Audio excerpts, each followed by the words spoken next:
Viesnīcas Promenāde hotela durvis vēra 2007. gada jūlijā un ir pirmā dizaina viesnīca ārpus Rīgas.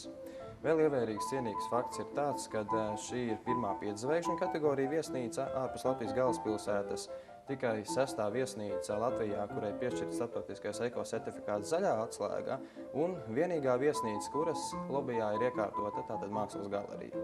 Viesnīcā atrodas 42 viesu numuri 4 kategorijās – standarta, biznesa, junior suite un luksus klase.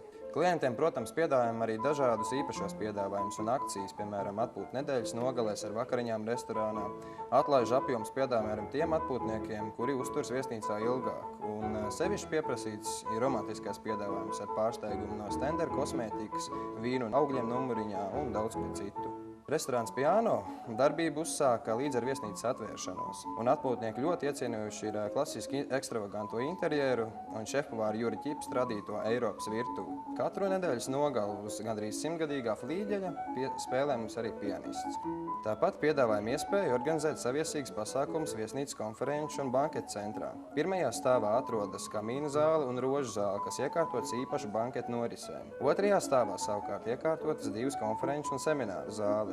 Hika un Vitas spīķeri ar kopējo ietilpību līdz 200 personām. Un, protams, aktīvai sezonai gatavojas arī Liepājas jahtu centrs. Jau 4. gadu pēc kārtas tā mastā tiks pacelts eko zīmols Zilais karogs. Aicinām visus pavadīt brīvdienas Liepājā, viesnīcā Promenāde hotelu, jo šeit ir tik daudz iemeslu, lai uzkavētos.